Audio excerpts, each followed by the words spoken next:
रायना।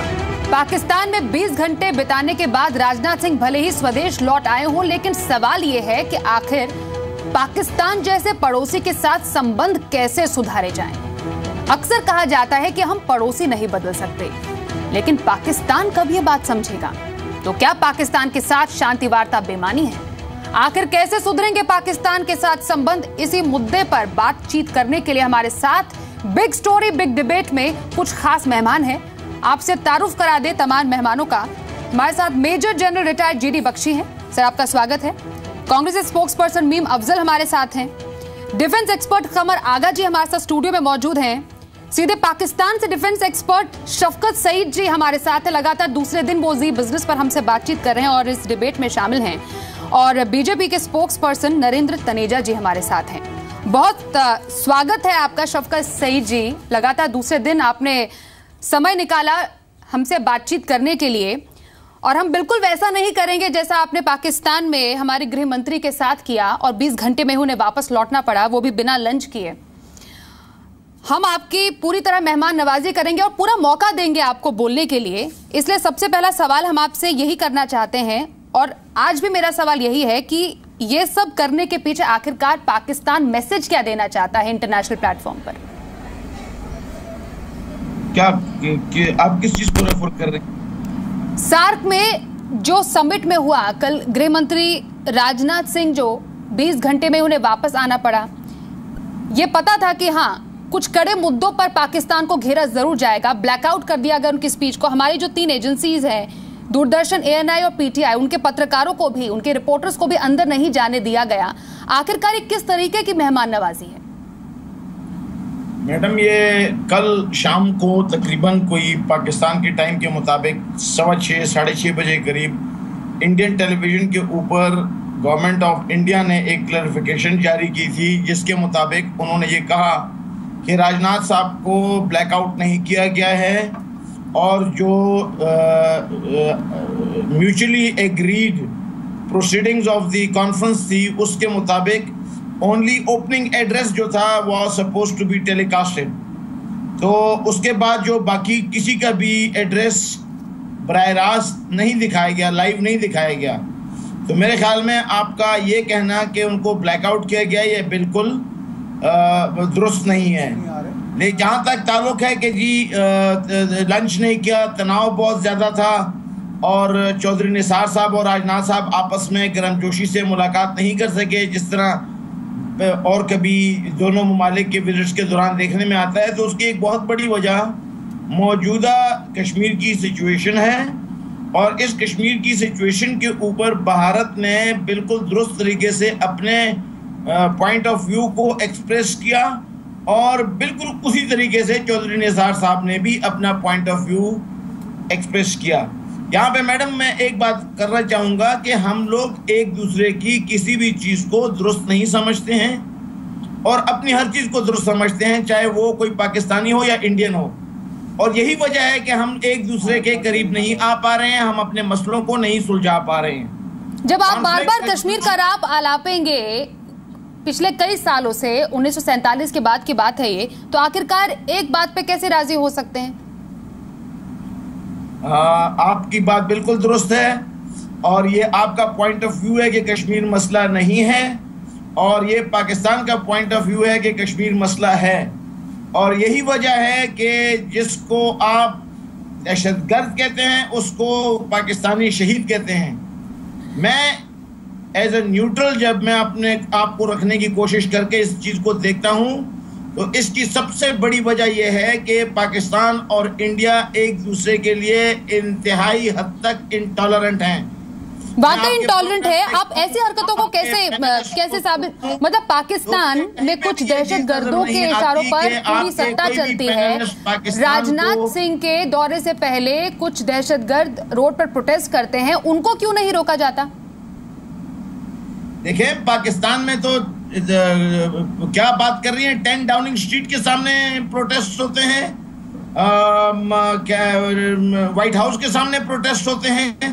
तो आपके क्या ख्याल है कि वो पाकिस्तान से कमजोर ममालिक है जहां पे वो प्रोटेस्ट नहीं रोक सकते हैं? तो इन दहशतगर्दों को पाकिस्तान नहीं रोक सकता है, क्योंकि हम पूरे देश को पूरी दुनिया को पता है कि आखिरकार पाकिस्तान में क्या हो रहा है और कौन इन्हें फंड कर रहा है। यहाँ पर मैं शामिल करना चाहूंगी डिफेंस एक्सपर्ट कमर आगा जी को भी, जो कि अपने पॉइंट रखना चाह रहे हैं और आपसे भी कुछ जानना चाह रहे हैं। जी कमर आगा। शफकत साहब, पहली बात तो ये कि ये जो दहशतगर्द थे, जो डिमॉन्स्ट्रेशंस कर रहे थे, ये सब दहशतगर्द थे, और हम ही ने नहीं बल्कि यूनाइटेड नेशन सिक्योरिटी काउंसिल की एजेंसी ने इनको दहशतगर्द डिक्लेयर किया है। और दूसरी चीज़ ये कि ये बाईलैटरल मीटिंग तो थी नहीं, ये तो मल्टीलैटरल मीटिंग थी।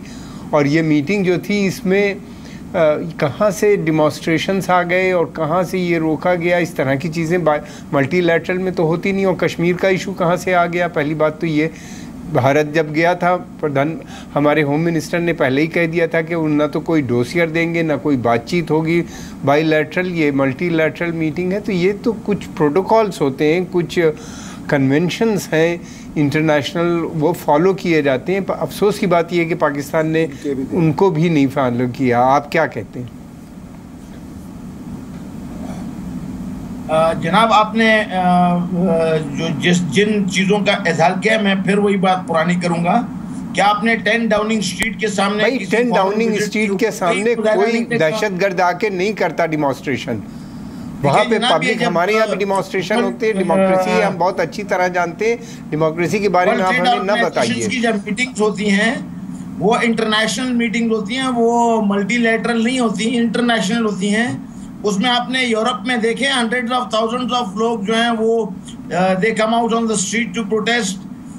तो किसान आ जाते हैं ट्रैक्टर लेकर, और रीजनल वो इश्यूज के ऊपर होती हैं जो मीटिंग्स, जो इश्यूज के ऊपर होती हैं, WTO के ऊपर होती हैं।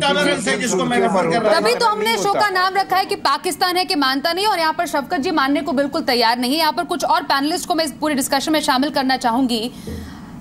यहाँ पर सीधे नरेंद्र तनेजा जी आपसे जानना चाहते हैं। राजनाथ सिंह ने आज बहुत कड़े शब्दों में पार्लियामेंट में भी कहा कि बहुत ज़्यादा कोशिशें हुई है पहले की सरकारों से भी, और एक कंसेंसस हमें देखने को मिला ज़रूर इस पूरे मुद्दे पर आज पार्लियामेंट में। पहले की सरकारों ने काफ़ी प्रयास किए हैं, दोस्त बदल जाते हैं पर पड़ोसी नहीं बदलता है, लेकिन पाकिस्तान है कि मानने को तैयार नहीं। आखिरकार ऐसे रवैये के साथ आगे कैसे बढ़ा जाए? देखिए, हमारी पूरी कोशिश रही है, और गृह मंत्री ने कहा कि पिछले तमाम प्रधानमंत्री भी यही कोशिश करते रहे।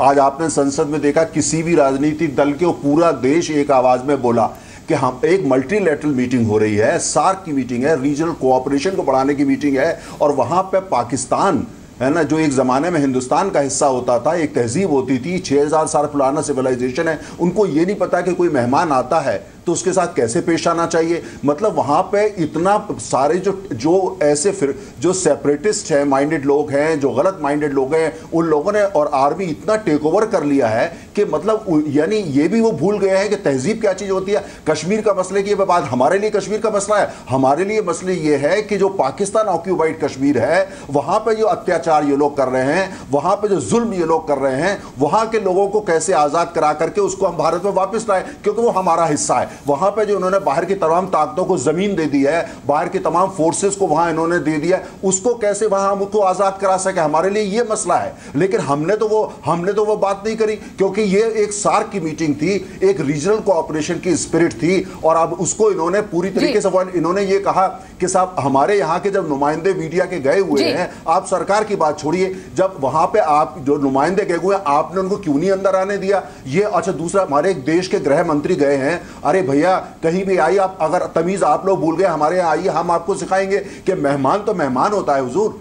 पाकिस्तान मेहमान नवाजी में भारत कभी पीछे नहीं रहा है। पाकिस्तान से कितने बड़े बड़े आर्टिस्ट लोग आते हैं और भारत में किस तरह पलकों पर उनको बिछाया जाता है, ये सब जानते हैं। और पाकिस्तान में जो कश्मीर का मुद्दा बार बार उठता रहा है। नरेंद्र तनेजा जी, मैं अभी आपसे बात पूरी करने को जरूर करूंगी, लेकिन बार बार यूएन की फटकार ही मिली है पाकिस्तान को इस कश्मीर के मुद्दे पर।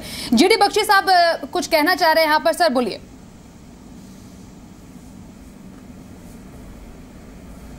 देखिए मैडम, मैं कहना ये चाहता हूं कि पाकिस्तान बार बार हमको दाद देता है यूएन सिक्योरिटी काउंसिल की रेजोल्यूशंस की।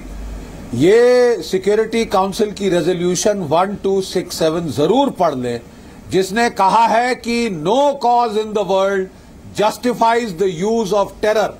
तो ये फालतू आर्गुमेंट कि ये जो टेररिस्ट नहीं है, ये फ्रीडम फाइटर है। माफ कीजिए, यूएन की सिक्योरिटी काउंसिल के तहत कर्नल साहब, शौकत साहब, ये सब के सब टेररिस्ट हैं और इनमें से कुछ तो इंटरनेशनली डेजिग्नेटेड टेररिस्ट हैं। मसलन की हाफिज सईद, उसके खिलाफ एक्शन लेने के बजाय आपकी सरकार पनाह दे रही है, पैसे दे रही है, सिर पे चढ़ा के रखा हुआ है। और अब हालत तो ये हो गई है साहब कि आपकी फॉरेन पॉलिसी हाफिज सईद और सैयद सलाउद्दीन चला रहे हैं, गला फाड़ फाड़ कर चिल्ला रहे हैं।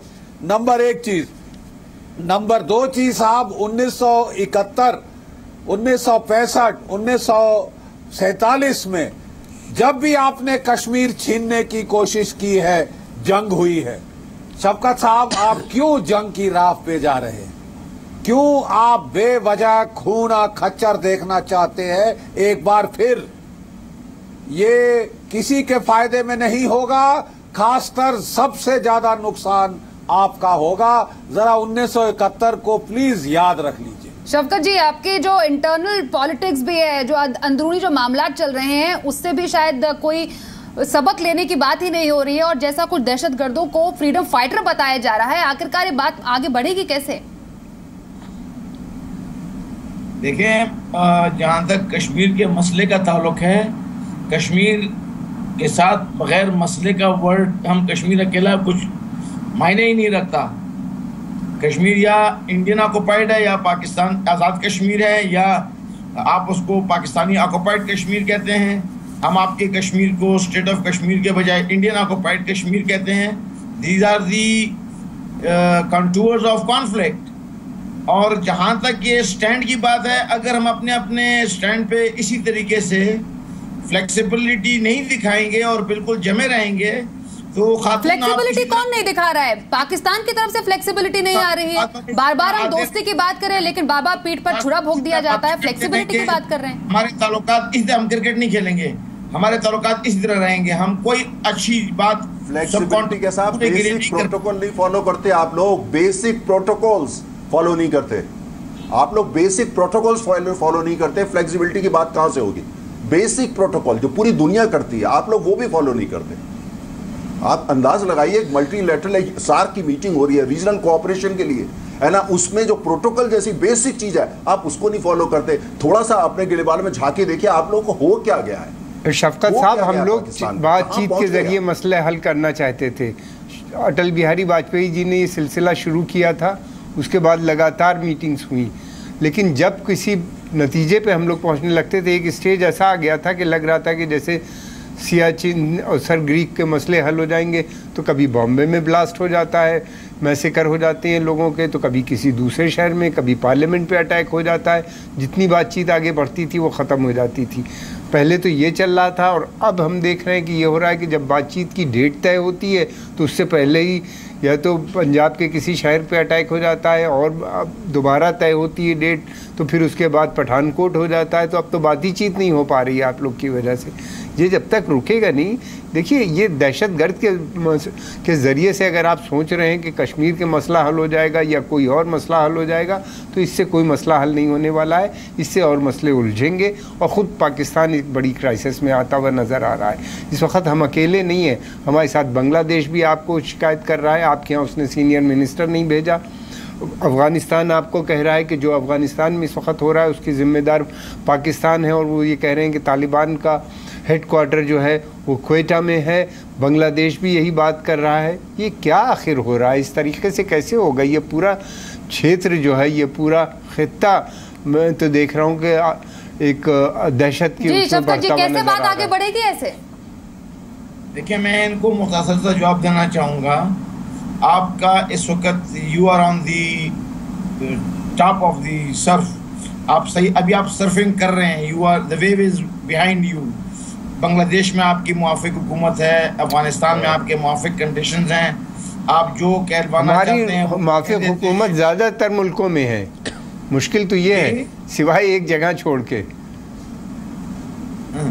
ठीक है, ये अभी जो आप बातचीत कर रहे हैं, इसमें कहीं पे भी एक डॉट बराबर टॉलरेंस या कॉम्प्रोमाइज या रेजोल्यूशन का कहीं पे कोई शाइबा नहीं है, there is not a dot of it anywhere in your argument.